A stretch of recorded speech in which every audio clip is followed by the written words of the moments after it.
Welcome to the Skeptic Zone, the podcast from Australia for science and reason.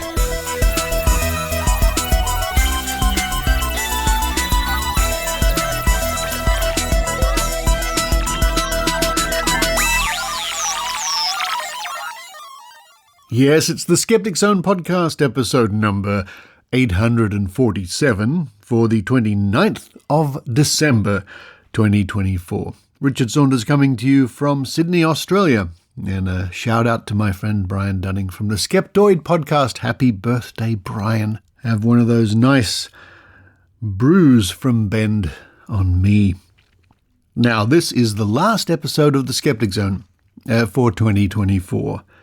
I wonder what will happen in 2025. We look later on in the Trove segment at some failed predictions over the years when people were trying to predict what was to be, what was coming around the corner, and didn't quite really see that far clearly into the future. That's later on in Trove.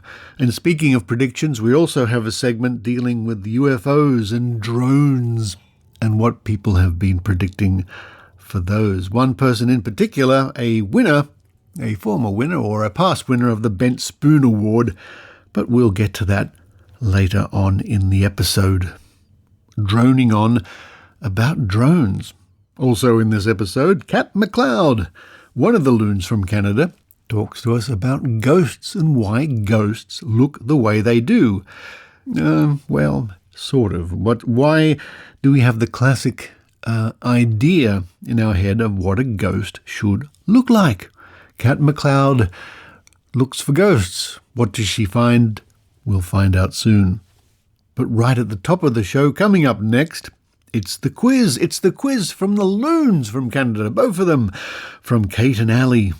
With the close of 2024 drawing near and the start of a new year dawning, Kate and Allie both had the idea of making a quiz for the last episode of the year to surprise each other. So, surprise, the loons ended up with 2 quizzes. Play along with their tag team trivia and take time to look at New Year's superstitions from around the world. See how many traditions you've heard about. A fun start to this week's episode. But now, for the last time in 2024, it's time for me to run downstairs, have that nice cup of coffee. Should I put a marshmallow inside, in it, on it, with it, beside it? Something like that. Those marshmallows. While I do that, I hope you enjoy the Skeptic Zone.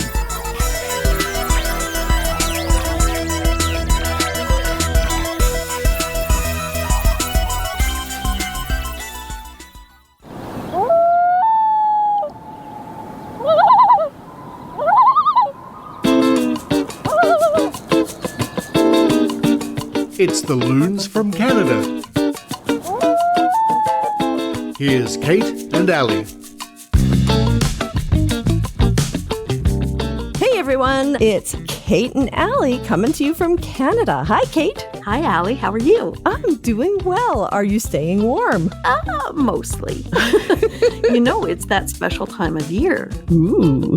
And as the clock strikes midnight around the world on December 31st, people will be raising their glasses, sharing a kiss with a loved one, and making a ton of noise to usher in the new year. Did you know that some of those traditions are based in superstition? I did. Legend has it that your first kiss of the new year should be with your beloved so you stay happy and together for the coming year. And have you heard about the superstition to clean your home on New Year's Eve to sweep away the old and prepare for the new? That sounds like something that's made up to make people who are alone on New Year's Eve feel better about staying home and doing chores. I think you're right. But how about eating lucky foods like round fruits or black-eyed peas for well-being and prosperity, or wearing special New Year's colors? Did you know wearing red underwear is supposed to help you find love and a relationship in the new year? So I need to wear red knickers if I want a relationship, eh? Yep, apparently. I've heard about that for the Lunar New Year. I did not know that they were also lucky for the January 1st New Year. Yeah. I like the things that you shouldn't do on New Year's, like eating chicken, because your luck will supposedly fly away, even though chickens don't really fly. Yeah. Or lobster, because lobsters move backwards, so they bring lots of setbacks with them. So those champagne and lobster fancy New Year's Eve Eve dinners, yeah, don't go for that. Not a good idea, if you are superstitious at least. Right. Or the hogmanay tradition, where you don't leave your house until your first footer comes over the threshold. And the first footer should always bring a gift, and in return is welcomed with whiskey. It's said that the best luck comes if your first footer is a tall, dark-haired man who purportedly will protect the household from evil spirits. Hello, Keanu. What are your plans for New Year's? I have a threshold that needs crossing. So we both had the idea of making a quiz for the New Year's show. And instead of competing and trying to arm wrestle over who was going to do the quiz, we decided we would surprise each other. And we ended up with 2 quizzes. So we're going to alternate asking each other questions. It will be really interesting to see if we actually have any of the same questions. I anticipate that we will have some of the same, so I have a long list of questions to choose from. Well, I had 30, and then I redid them this morning, and I'm really glad I did, because in the preamble, we covered a lot of those, because I didn't even know about the preamble. I kept the preamble a secret because it was going to be my surprise to you was this wonderful show that we were going to do. And you had the exact same idea. I know. It was really funny. Yeah, we think alike sometimes, don't we, Kat? We often do. Yeah. All right. So it's quiz time. It's quiz time. Would you like me to go first or would you like to go first? I think I want to go first. Okay. Partly because it actually goes back to episode 844, where you made reference to this particular interesting Canadian piece of culture. I need you to tell me if this is folklore or fact. There is a Canadian tradition of breaking a jar of maple syrup on the front door of your house on New Year's Eve to ward off the nefarious house hippo, known to bring bad luck to the house occupants and make socks disappear. What do you think? Folklore or fact, Kat? I would definitely have to say that that is folklore. I would hope so. You should know this one since you did refer to the house hippo. The house hippo could never bring bad luck. I know. They're amazing. So tell the listeners, can you tell them what it was about? The house hippo was made as a public service announcement, and it was a TV commercial, basically, that got you to really think about what you were seeing on TV. Yes. And they had this adorable miniature hippo going through the person's house in the middle of the night. Yes. And instead, every Canadian just wants a house hippo now. Exactly. And what I think is really cool about this is it was aimed at kids to try and bring about critical thinking about media. Yes. It first came out in May of 1999 and then was reintroduced in 2019. It is described as sleeping for 16 hours a day, and its main diet is raisins, chips, and crumbs from peanut butter on toast. And I think it's adorable. It is all over YouTube, so Yes. just look up Canadian house hippo if you want to see what we're talking about. Exactly. And I think it's early days of trying to teach kids to think critically about media. Yeah, and what you're seeing on TV may not be real, Yeah, exactly. even if it looks real.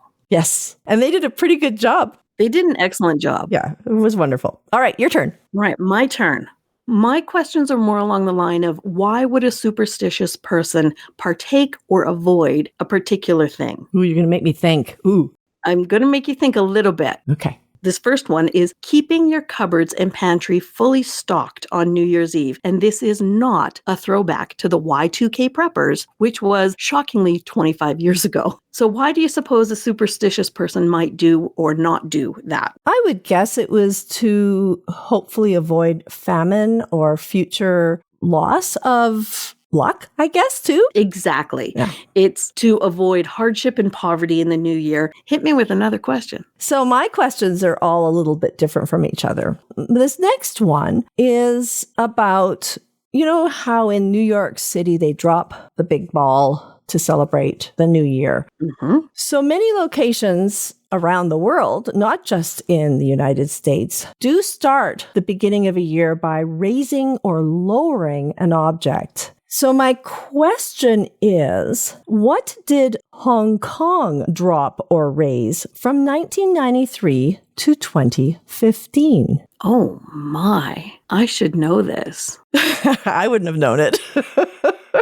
Well, because on Y2K, I actually watched every time zone ring in the new year. So I would have seen what Hong Kong had. There's some really interesting ones out there, like stars and other things. I guess I just gave you away. It's not a star. I was going to guess like a giant mandarin. Oh, you're not actually that far off. I'm going to give you a hint. What is New York? What's its nickname?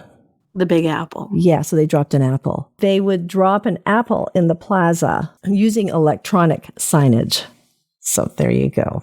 An homage to New York in Hong Kong. Wild. All right. Well, Adrian, why would a superstitious person walk around with an empty suitcase? Or would they avoid walking around with an empty suitcase?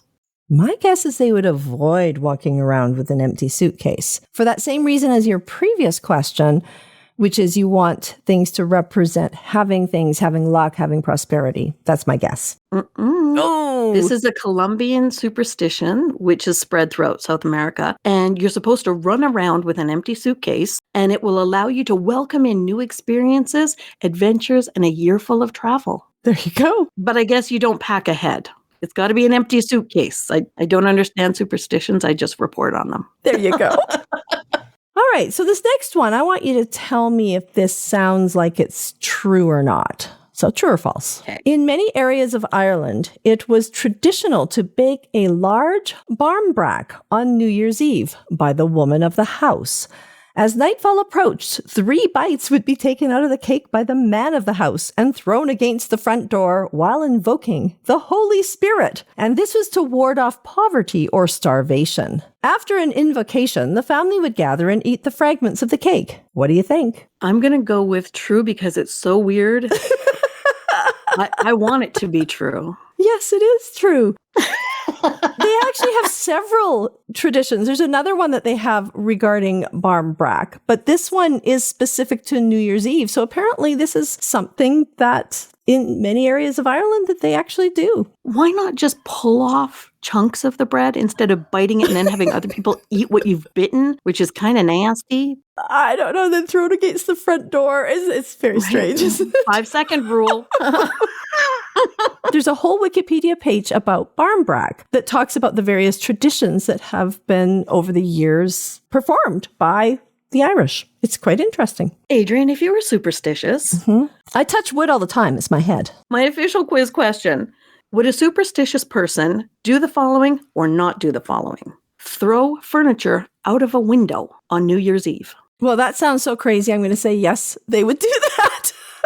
Just like the previous question that you answered. And you would be right. In some European cultures, people toss couches, fridges, and more out the window when the clock strikes 12 to symbolize doing away with the old sorrows and hopes for a more positive and hopeful future. Apparently, they rather toss it than clean it. Oh, that's wonderful. My next question is a good segue from yours. It's almost like we planned it, but we didn't. I know, but we didn't. And this is, again, a true or false. Is this something that people would do? Just before midnight on New Year's Eve, you're going to find a whole lot of Danish people standing on chairs. And at midnight, everyone jumps off into the new year. That sounds lovely. Doesn't that sound like a wonderful thing? I think it would be really fun. I think that they do that. And I know that the next day, a lot of Scandinavians and Canadians will do a polar bear dip. Yes, that's correct. All about the jumping. I say yes. You would be correct. I think it's really lovely, as you say, but there have been known injuries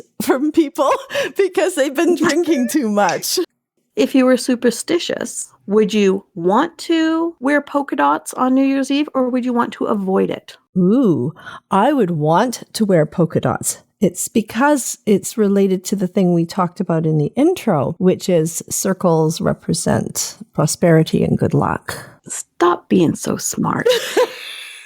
In the Philippines, wearing polka dots on New Year's Eve or having round objects around like coins, round fruit, disco balls, looking at you, Maynard, they're said to welcome wealth into the new year. There we go. So my last question to you is quite an interesting one, Kat. I'm going to talk about the Feast of the Circumcision of Christ. So, and this is a Christian celebration that is held by some denominations on New Year's Day. Describe what this celebration is about. Have you heard of this before? I have not heard of it. I'd never heard of it either. There's a whole Wikipedia page about it. So I'm going to be quite generous. So just if you can come up with some interesting ideas. Well, I know that in the Bible, the sort of first reference to circumcision was for a dowry. So I'm going to say it's something to do with bringing about prosperity and love and marriage into the new year. I have no idea. I really like that, actually, but no. So it's a feast to celebrate the circumcision of Jesus in accordance with Jewish tradition. 8 days, according to the Semitic and Southern European calculation of intervals of days, after his birth. And this is the occasion in which the child was formally given his name. Any excuse to eat, I guess.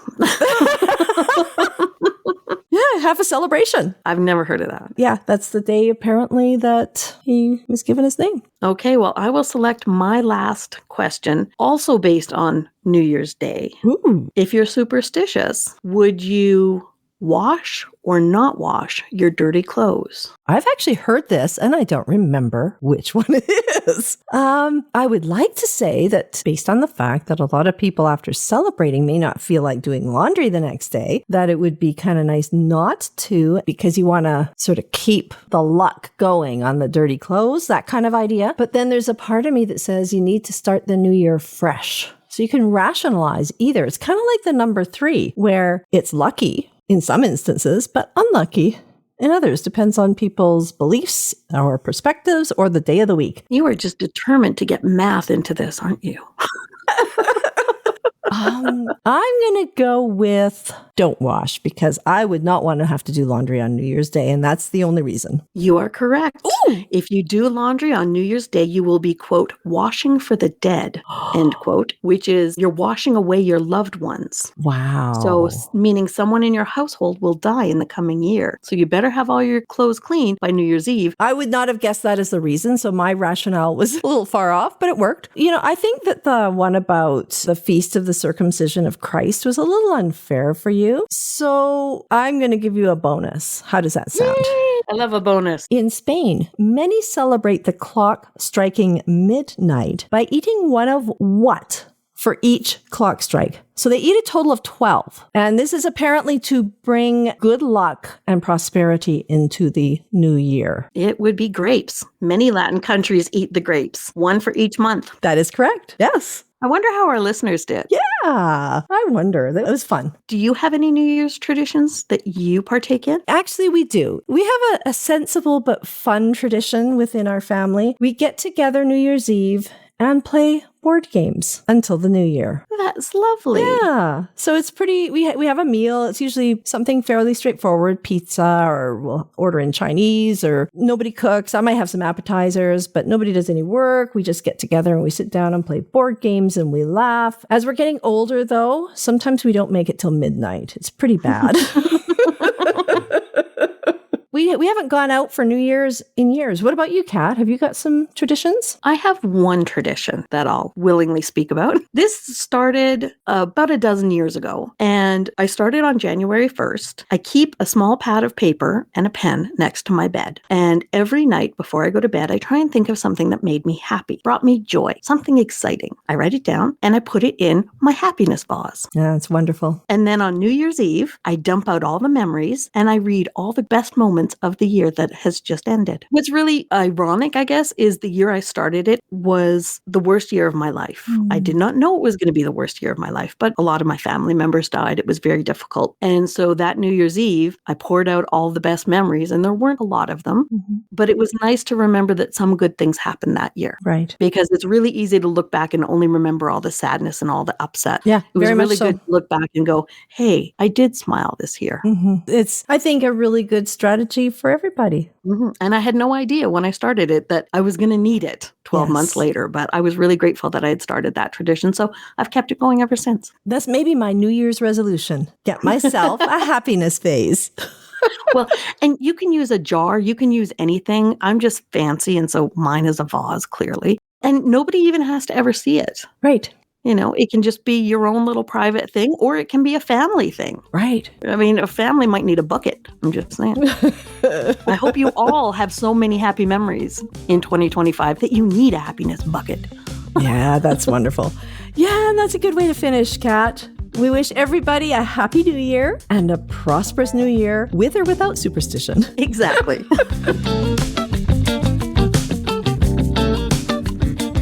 Wishing all of our listeners the very best for 2025. Signing off, we are Kate. And Allie. The Loons. From Canada.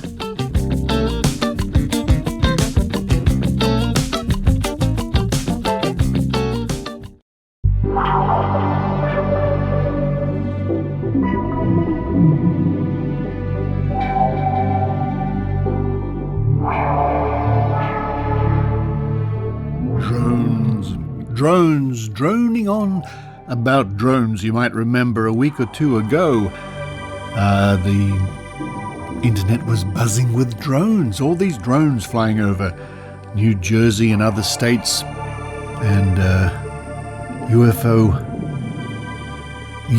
what do we call them? The UFO believers? The term UFO is so misleading. These people, well, many of them, are convinced that these UFOs are alien space ships. ASS. Maybe we won't use that acronym. Alien spacecraft. Anyway, the internet was abuzz with drones and people saying, here it is. This is the portent. They can't be from Earth. We got fuzzy video or fuzzy photographs. Orbs are flying around. You've probably seen it all. Now, of course, there are many drones, and we've seen in the last few years the increasing use of drones in magnificent displays, incredible animations in the sky, using thousands of drones, all changing color, making huge 3D representations in the sky. It's spectacular. Is it any wonder that people have access to incredible drone technology now and are using them, and companies are using them, and people are flying them about? It's hardly surprising we're seeing all sorts of strange flashing things zipping about the sky. And as our friend Mick West pointed out in a video a few weeks ago, every time that people have pointed to the location and the time in the sky as something strange accompanying these drones, or certainly something must be from outer space, it's turned out to be a identifiable aircraft, trackable. And Mick West is doing a very good job with that. I will link to his video about this situation in this week's show notes. Now, this brings me to one Ross Coulthart, who won the Australian Skeptics Bent Spoon Award in 2023 for his continued prognostications and activism and internet appearances, podcast appearances, promoting that aliens are here and there's all sorts of things happening. And it's quite interesting because he is a wonderful representation of something I wrote about some years ago called Any Day Now, I Promise, where people keep promising that their point of view, their revelation, whatever it may or may not be, will be forthcoming any day now. And with Ross Coulthart, one of his big ones, of course, is I've been told, or if what I have been told is true, and he says that very many times. The other one is, well, I'm privy to information I can't reveal yet. And here is something that caught my eye from Ross Coulthart that appeared on TikTok. And this appeared, earlier this month. And the caption on this video is, What to Expect in 2025. Very early in 2025, all hell is going to break loose. The volume of sightings, weird objects in the sky, it's off the charts. I am swamped by people sending me videos from all over the world. And it's not just in Bedminster, New Jersey. It's not just in the United Kingdom. It's India, Greenland, Russia, Kazakhstan, China, Japan.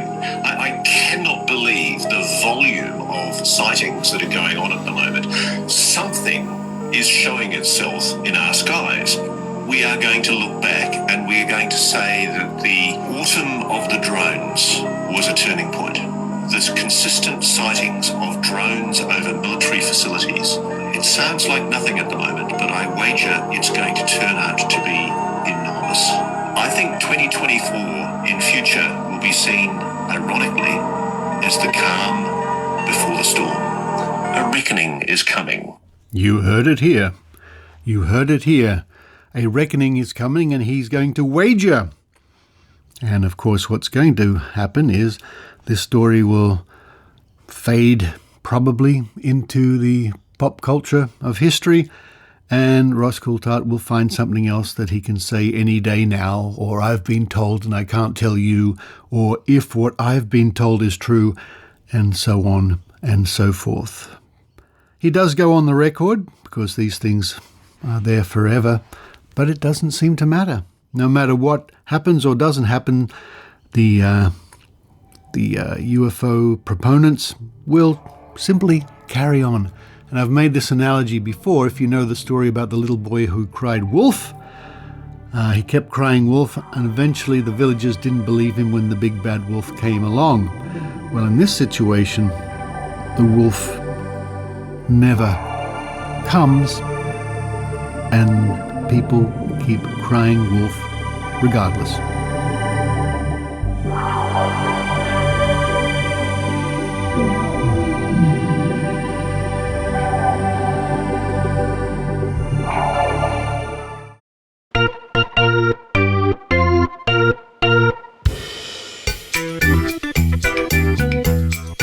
For crying out loud.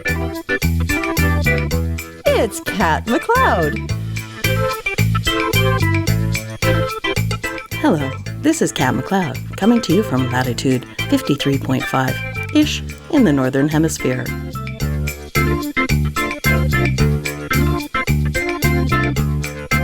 If I were to ask you, dear listener, to imagine a ghost, what might your mind conjure up? Perhaps you envisioned the cartoonish, white sheet covered person, or maybe it was a pale or semi-translucent person. Have you ever wondered why we all seem to imagine ghosts the same way? Or why so many ghostly apparitions are female? Well, I'm here to explore and hopefully answer those questions for you. The reason that ghosts are often depicted as white sheets is due to the centuries-old tradition of burial shrouds. Linen burial shrouds look like sheets. For a multitude of reasons, many cultures relied on burial shrouds to care for the dead when they laid them to rest. The image of the bedsheet ghost gained popularity, specifically in 17th century Britain. Until relatively recently, the majority of British folks couldn't afford a fancy, luxurious wooden coffin for their deceased, so they kept with tradition and used white linen or wool sheets as a burial shroud. The image became closely tied to ghosts, a bond that hasn't really been broken since. Back in the day, criminals took a liking to pretending to be a ghost as a disguise. After all, if you could scare someone out of their home just by throwing on a sheet, you could get your hands on their valuables and slip off into the night, leaving them certain a ghost had just robbed them. This became a huge problem, actually. Even into the 1800s, ill-intended crooks donning white sheets were hunted down in the streets by angry citizens, famously culminating in the shooting and killing of Thomas Millwood in Hammersmith, England, by Francis Smith. Mounting reports from villagers of assaults and attacks by a ghost resulted in late-night patrols to keep an eye on the area. Smith fancied himself as a ghost hunter of sorts, and was seeking to put an end to the Hammersmith ghost plaguing the village. Millwood, draped in a sheet, was spotted by Smith, and when he wouldn't identify himself, Smith shot and killed him. The trend faded away, but didn't die with Millwood. It came back around in the late 19th century as spiritualism and mediums rose in popularity. Ghosts made their way to the stage in Victorian theatres. Initially, actors donned old suits of armor to signify they were spirits from a bygone era. However, the loud, cumbersome suits became more funny than frightening, so the white sheet ghost was adopted on stage. Mediums and psychics rigged sheets over simple mechanisms, among many other parlor tricks, to convince audiences that they'd summoned spirits. With the right lighting and an audience that wanted to believe, the ghastly white figures in the dark did the trick. Spiritualism and spirits were all the rage, and a streak of ghost sightings began popping up in photographs using pre-exposed films or improperly cleaned slates. And translucent images, or ghost photography, became sought after. However, when we think about translucent ghosts, we have to look back even further to the 15th and 16th centuries. In the 16th century, necromantic ceremonies and the conjuring of ghostly apparitions by charlatan magicians and witches was commonplace. Before modern photography and long before films, there was phantasmagoria, which was an early form of horror theater that used one or more magic lanterns to project an image of anything that would terrify onlookers. The earliest pictures known to have been projected with lanterns were images of death, hell, or monsters. Skeletons and creepy people would also be shown as eerie sound effects, and other tricks were used to scare the audience. The walls of the theater were often painted black, and sinister sound and light effects would enhance the production. The images would be placed in front of a camera obscura hole with several torches or candles around it, and the magic lantern would project the ghastly image onto a sheet hanging in the middle of a dark room, where spectators wouldn't notice the sheet, but instead only see the projected image hanging in the air. Smoke and incense were used to complete the experience. The phantasmagoria magic lantern evolved into a projector placed behind a translucent screen on wheels to give the illusion of movement to the images. The projections were transparent, which is why we think of spirits that way to this day. In many traditions, ghosts aren't gendered. Our image of a ghost as a floating sheet is a perfect example of our obliteration of human characteristics.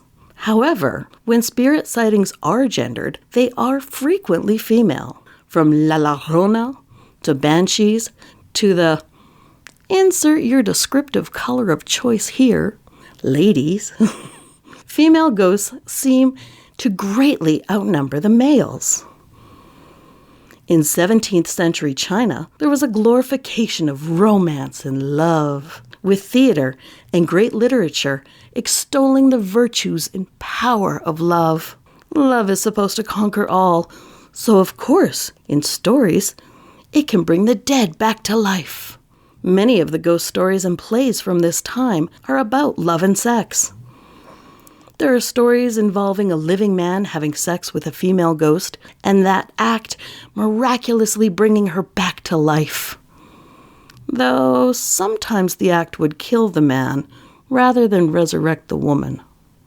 Other stories focus on the ghost returning to correct an injustice or fixing a perceived problem, such as rectifying an improper burial or a bad death, which could be due to murder, execution, suicide, or if a woman dies unmarried. Some stigmas we still can't get over. This is likely why, even to this day, we hear so many tales about the ghost bride searching endlessly for her lost love to return in time for their wedding. So, are scorned women less forgiving and doomed to haunt after death?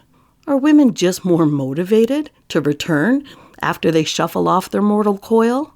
Perhaps female ghosts are simply more memorable to us. Or possibly we're more likely to think of a woman in a flowing dress when we see an errant patch of fog, smoke, or mist.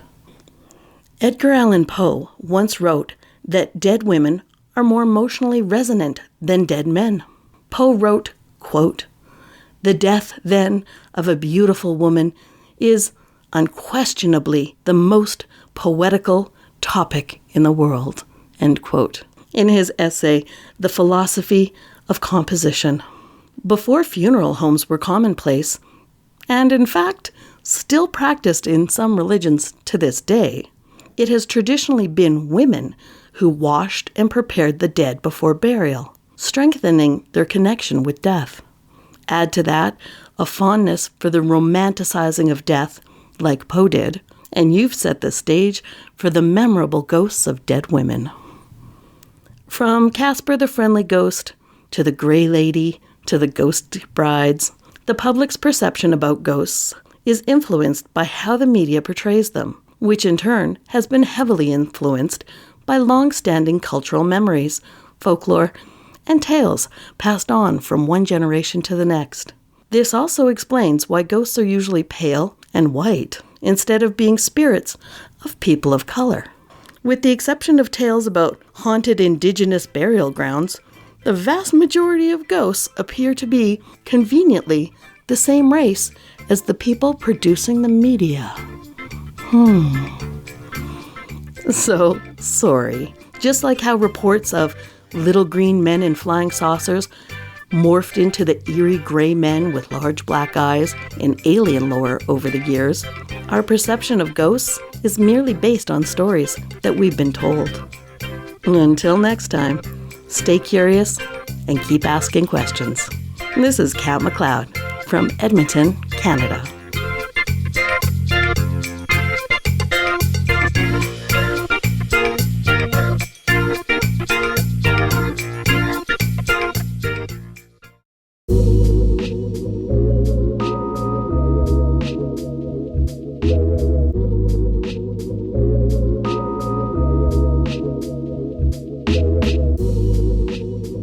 Once again to go back to those archives at Trove at trove.nla.gov.au, of course, where we go to find reports of the past. What were people thinking? What were they writing? What were they reporting on in decades and centuries gone by?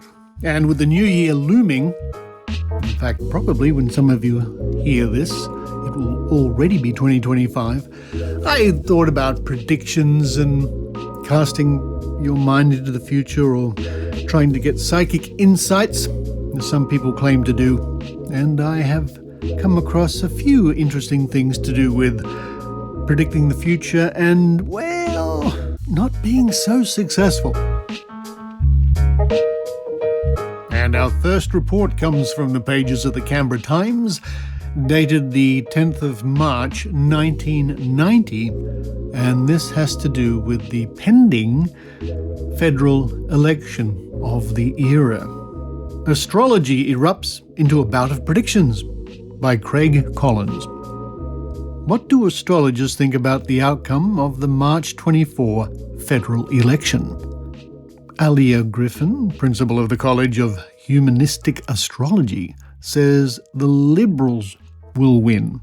And just as a note, in Australia, the Liberal Party are actually the Conservative Party, which is a bit strange, but there you go. Quote, "The Uranus transit of the national sun on polling day implies a sudden change in the country's leadership," end quote, he says. Quote, "The mood of the people is that we've been good and restrained little children, but we've had enough and it is time to jump the fence. There has been so much restraint for so many years, ... Look, this is blowout time," end quote. Mr. Griffin says that the economic situation will become so horrific that, quote, "As a Labour voter, I hope that Labour loses," end quote. Now, no spoilers here because it's historical fact. Labour won that federal election, so bear that in mind.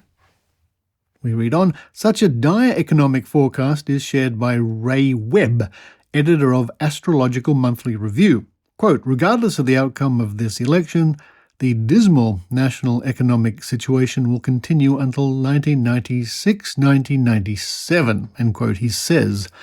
Quote, the party in power may change, but the play will certainly not, end quote. Both astrologers predicted a March election about 6 months ago. Well, according to them, probably. It's hard to know in these reports whether they simply said they did that or whether it's documented somewhere. A lunar eclipse which occurred on February 10 of this year provides further corroboration of the likelihood of a Liberal victory. Again, that didn't come to pass. Around 4:30 a.m. on that morning, the Earth's shadow moved across the face of the moon so that the moon appeared to turn red. This was the last time that a total lunar eclipse will be visible in Australia until the year 2002. Accordingly to astrology, this is a clear portent of the outcome of the election for two reasons. First, the lunar eclipse was located at 21 degrees Leo. An interpretation for an eclipse occurring at this point is given by William Lilly in an essay published in 1652. This is a serious newspaper reporting this.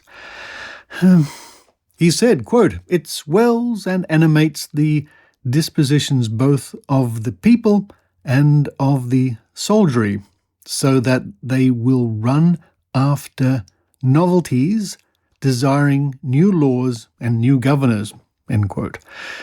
Second, the lunar eclipse occurs almost exactly opposite the sun in Andrew Peacock's birth chart. Now, Andrew Peacock was the leader of the federal opposition at the time, and remember, he failed to win the election that these people are talking about. Indian astrologer Manik Chand Jain says in his book Mundane Astrology that this, quote, usually denotes accession to power, end quote.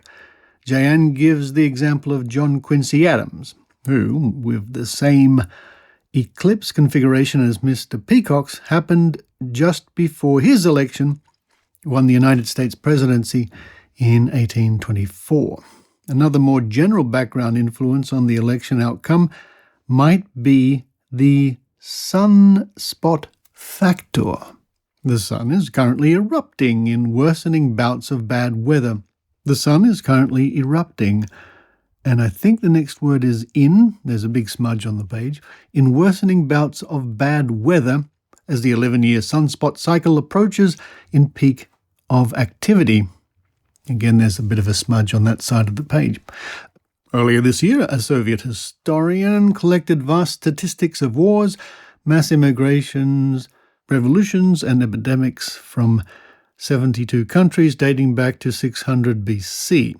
Analyzing the dates, he found these events occurred periodically, coinciding with peaks of solar activity 72% of the time, and with solar activity troughs only 28% of the time. From this, he concluded that peaks in the sunspot cycle cause susceptibility to disease, human excitability, and readiness for change.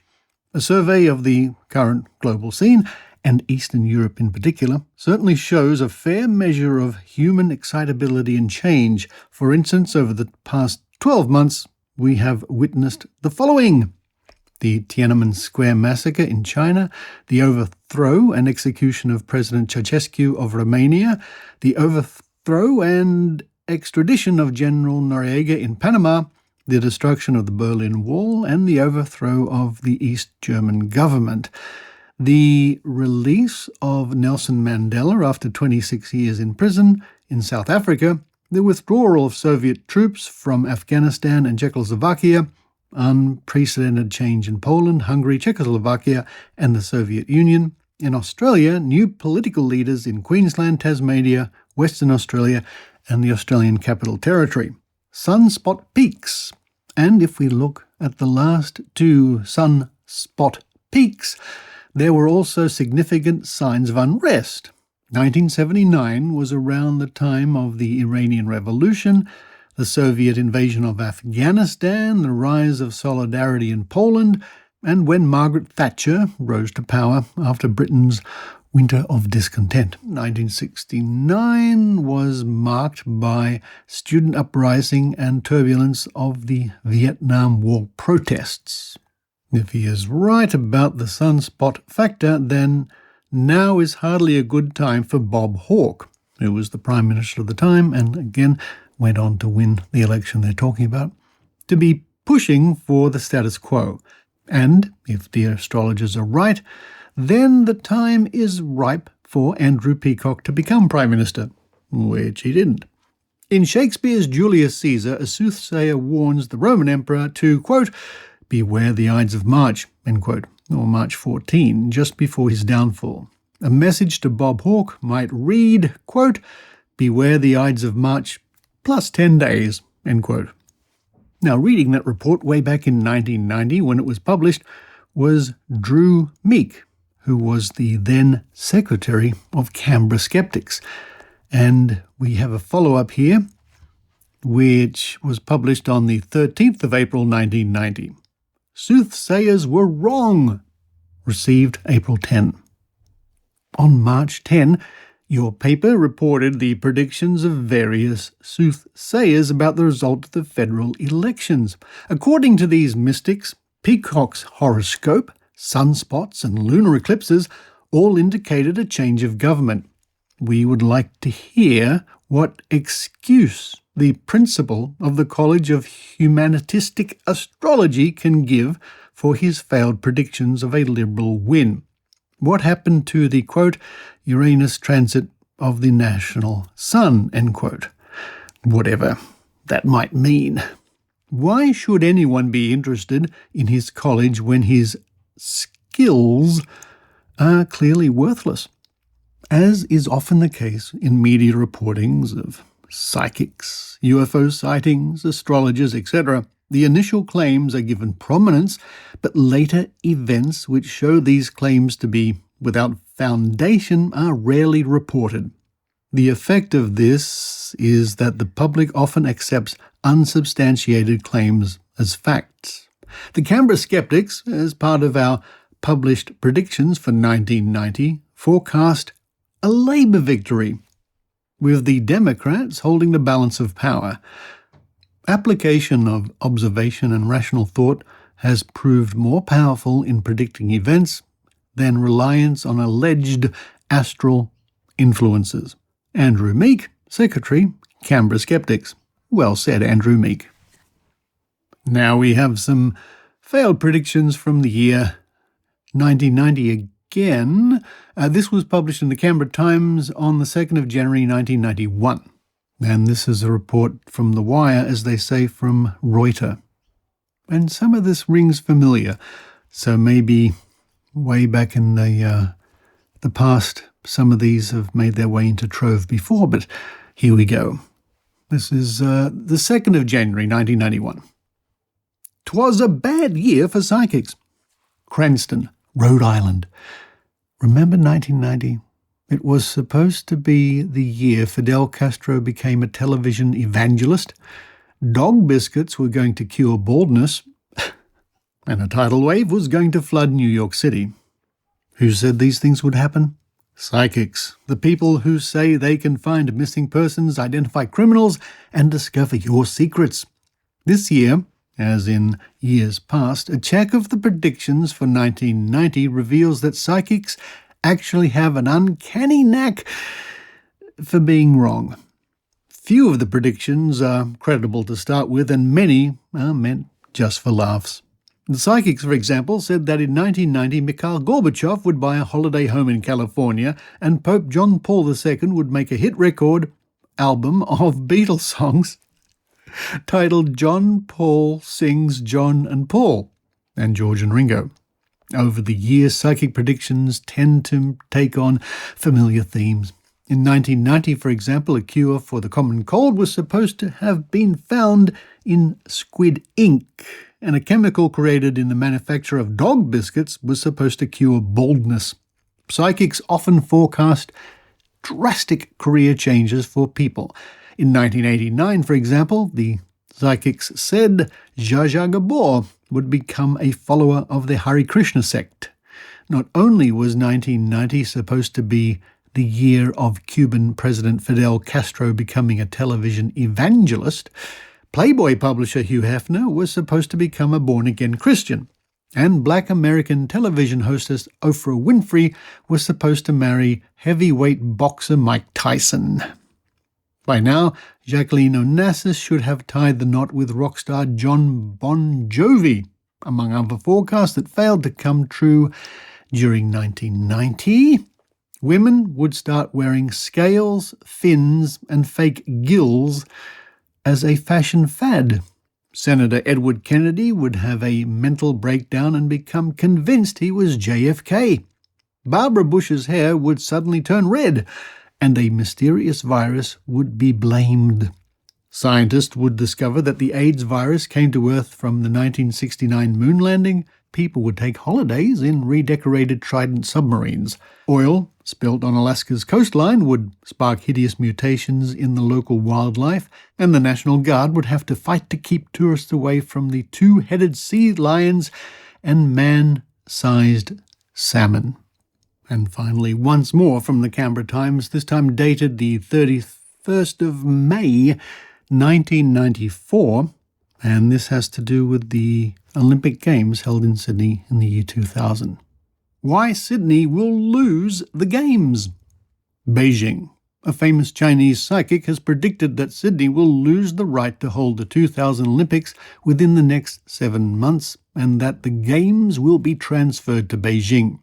Master Chen Li-Feng is rarely wrong. He forecasts that the Australian communications satellite Optus B2, launched in China in 1992 by the Long March rocket program, would be destroyed. Before the vote for Sydney from the International Olympic Committee, Master Chen claimed, quote, "If we do not win the bidding, the Olympic Games will still be held in Beijing," end quote. And he stands by this prediction. Quote, "I am very confident," end quote, he said. Now, of course, the Olympic Games were held in Beijing in the year 2008, but that's drawing a very long bow to say that this psychic was correct when it's clearly meant to be a prediction about Sydney losing the 2000 Games to Beijing. Well, there we are, some not so predictable predictions. Well, yes, they are. In a manner of speaking. What we can predict about predictions is most predictions don't come true, as we clearly found in our great psychic prediction project of some years ago. And the skeptics in 1990 were quite correct that the media will often not bother to go back and look at published predictions. There's no point. There is no point. The point for the TV shows, the radio shows, the newspapers at the time is to simply publish predictions. There we are, we've filled up a story, we've filled up half a page, we've got 5 minutes of content on the TV. Move on. It really doesn't matter if the predictions come true or not, although if some of them do come true, then of course they can go back and say, haha, this psychic said this would happen and look, it happened, ignoring all the failed predictions, of course. Now, some people call me cynical, but that's simply business. That's simply business. Newspapers and TV and radio are commercial operations, and they're going to publish things that they think will get more listeners and more readers and more viewers. With all that being said, that was the final Trove for the year 2024. Who knows what we'll discover in 2025, because when you go to Trove, you never know. You never know. Even in 2025, what you might find.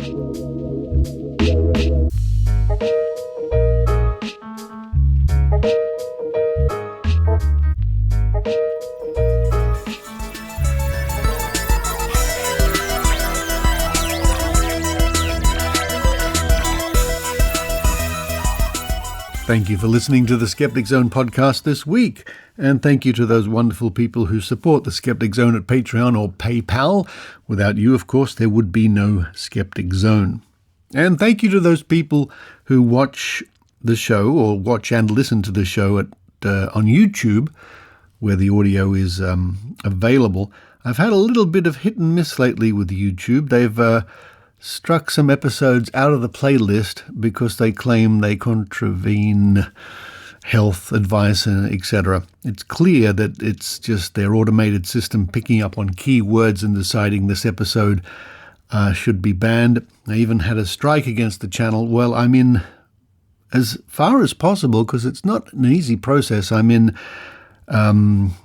shall we say, negotiations with YouTube to try and make them realize that an automated process looking for keywords sometimes gets it completely wrong. Not very efficient. It's a pretty crummy way to do business, quite frankly.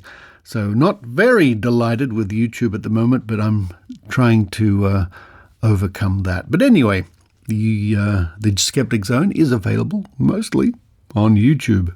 And as the year wraps up, a thank you to all the wonderful people involved in making the Skeptic Zone from around the world.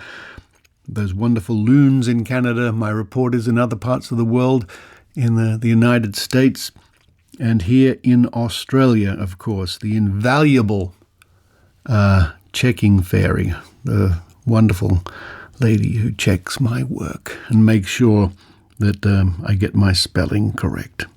But for this week and for this year, this is Richard Saunders signing off from Sydney, Australia.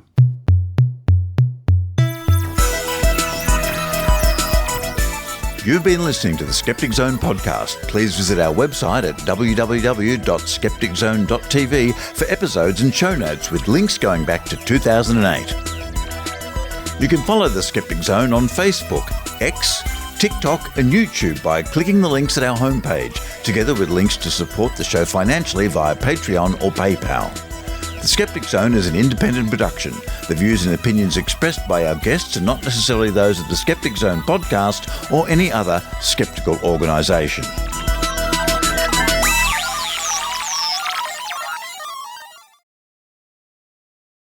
Hello everybody who listens after the music for the dice game.